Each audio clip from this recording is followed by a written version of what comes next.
Hello guys, welcome to commerce lectures. I am Neha.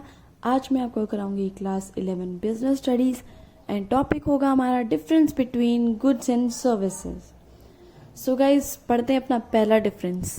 First difference is intangibility. Intangibility, services जो होती है intangible होती हैं, गुड्स जो होते हैं टेंजिबल होते हैं। टेंजिबल का क्या मतलब है? कैन बी सीन और टच्ड, यानी गुड्स को आप देख सकते हैं, आप उनको टच कर सकते हैं, जैसे आइसक्रीम, रेफ्रिजरेटर, सोफा, पेन, ये सब चीज़ें गुड्स हैं जिन्हें हम देख सकते हैं और टच कर सकते हैं। लेकिन सर्विसेज इंटेंजिबल हैं, उन्हें हम फील कर सकते हैं, सिर्फ देख नहीं सकते, ना ही टच कर सकते हैं। जैसे कि आप डॉक्टर के पास गए, उसने आपको ट्रीटमेंट दिया, ठीक है, उस ट्रीटमेंट को आप नहीं देख सकते हैं, है ना। सो नेक्स्ट पॉइंट पढ़ते हैं। Next point is inventory. Services की अगर बात की जाए तो it can not be stored for future use. Future के लिए वो चीज स्टोर नहीं की जा सकती है। सर्विसेज कैसे? आपके दांत में दर्द था, आप डेंटिस्ट के पास गए, ठीक है, आपके डेंटिस्ट ने आपका दांत का दर्द ठीक कर दिया, लेकिन आपने फ्यूचर के लिए वो चीज को सेव नहीं कर सकते कि कल को मेरे दूसरे दांत में दर्द हो जाए तो मैं वो ट्रीटमेंट सेव करके रख लूं। ऐसा तो नहीं हो सकता, है ना।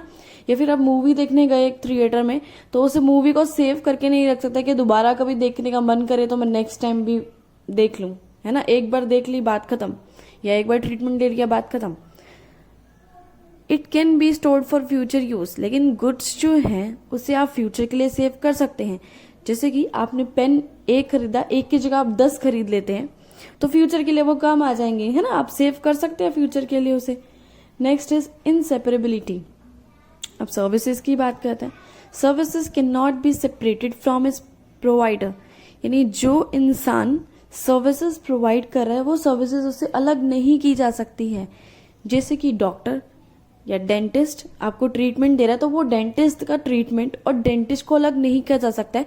आप ऐसे नहीं कर सकते हो कि डेंटिस्ट का ट्रीटमेंट सोच रहे हो उसके अंदर से निकाल के मैं अपने अंदर से डाल लूँ, ऐसा तो कोई मैजिक है ही नहीं, है ना। तो सर्विस को और सर्विस देने वाले जो भी इंसान होगा, प्रोवाइडर होगा, इन दोनों चीजों को अलग नहीं किया जा सकता है। भाई डेंटिस्ट ने अपनी पढ़ाई करी है, प्रैक्टिस करी है, तभी वो डेंटिस्ट बना है, और कोई ऐसे नहीं बन सकता, है ना।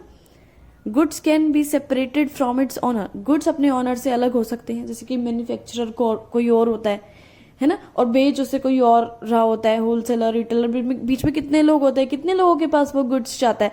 लेकिन सर्विसेज के केस में ऐसा ना होता है कि सर्विस जो है देने वाला कोई और है और उसका ऑनर कोई और है, ऐसे नहीं होता। जो ऑनर होता है सर्विस का, जो प्रोवाइडर होता है, वही सर्विसेज देता है। नेक्स्ट पॉइंट पढ़ते हैं, नेचर की देखते हैं, बात करते हैं।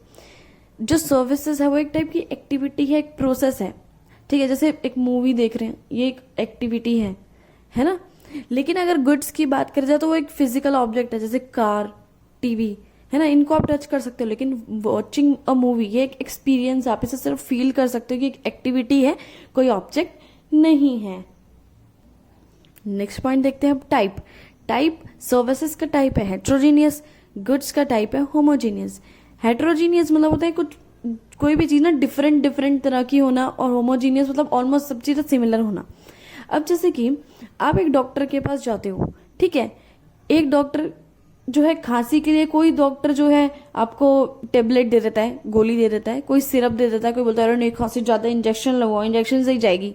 तो सबकी सर्विसेज अलग अलग तरह के से हो गई, है ना। तो यहाँ हो गया हेट्रोजीनियस, क्योंकि सर्विसेज में सिमिलैरिटी नहीं होती, कुछ ना कुछ डिफरेंस होता ही है सबकी सर्विसेज में। या फिर सेम इंसान भी सर्विसेज दे रहा है तो वो भी कभी कभी अलग अलग तरीके से दे देता है, ठीक है। नेक्स्ट है गुड्स। गुड्स जो होते हैं होमोजीनियस, यानी ऑलमोस्ट सारे एक जैसे होते हैं। अब आप एक पेप्सोडेंट का टूथपेस्ट लेने किसी भी स्टोर पे चल जाओ, सब जगह एक ही पैकिंग, एक ही कलर, एक ही टाइप का पाएगा, है ना। तो यहाँ हो गए होमोजीनियस। नेक्स्ट पॉइंट पढ़ते हैं, ट्रांसफर ऑफ ऑनरशिप। ऑनरशिप से क्या मतलब होता है? जैसे मैं, अगर मेरे पास कोई चीज है तो उसका ऑनर मैं हूं, है ना। जैसे कि कार मैंने खरीदी और मेरे अपने नाम पे खरीदी तो उसकी ऑनर मैं हो गई, तो ऑनरशिप मतलब ये हो गया। सो क्या मैं किसी और को अपनी चीज का ऑनर बना सकती हूँ सर्विस के केस में? Its ownership can not be transferred to another person, यानी मैं ऑनर किसी और को नहीं बना सकती सर्विस का। अब जैसे कि आप प्लेन से जा रहे हैं कहीं पे, आपने अपना नाम की टिकट करा ली, तो ऐसा थोड़ा आप वो टिकट अगर किसी दूसरे बंदे को, अपनी मम्मी या अपने पापा को दे दोगे तो वो ट्रेवल कर सकते हो उस टिकट से? नहीं, आपका टिकट है, वो प्लेन में बैठने की सर्विस आप यूज कर सकते हो सिर्फ, और दूसरा कोई यूज नहीं कर सकता है ना। नेक्स्ट पढ़ते हैं, गुड्स की बात करते हैं। Its owner can be transferred. अभी गुड्स के केस में क्या है, इसकी ऑनरशिप ट्रांसफर की जा सकती है। सपोज क्या हुआ, आप एक ड्रेस लेके आए, आपको बहुत ज्यादा लूज थी, आपने क्या किया, मम्मी ये आप ले लो, ये मेरे को फिट नहीं हो रही है, ये आपको फिट हो जाएगी, तो मम्मी उस चीज की ऑनर होगी, है ना। तो इस केस में क्या था, ऑनर चेंज हो सकता है, इस केस में ऑनर चेंज नहीं हो सकता है। नेक्स्ट देखते हैं पॉइंट, और लास्ट पॉइंट देखते हैं, प्रोडक्शन एंड कंजप्शन टाइम या टाइम गैप जो भी है। अभी अगर सर्विसेज की बात की जाए तो सर्विस के केस में क्या होता है, प्रोडक्शन और कंजप्शन में बिल्कुल टाइम नहीं होता है। Services are consumed at the same time when they are produced.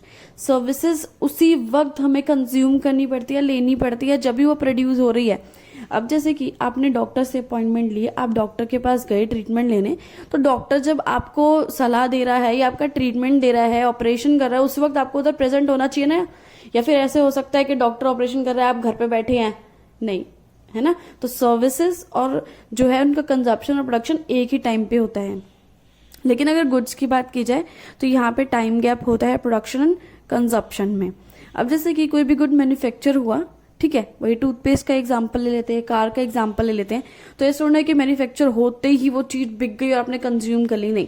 Manufacture हुई, होलसेलर के पास गई, रिटेलर के पास गई, कंज्यूमर के पास गई, और उसने कितने दिन बाद कंज्यूम करी होगी वो चीज, है ना। तो टाइम गैप है आपका प्रोडक्शन एंड कंजप्शन में। इसी के साथ आपका ये टॉपिक खत्म हुआ। Thanks for watching this video. Please like, share and subscribe.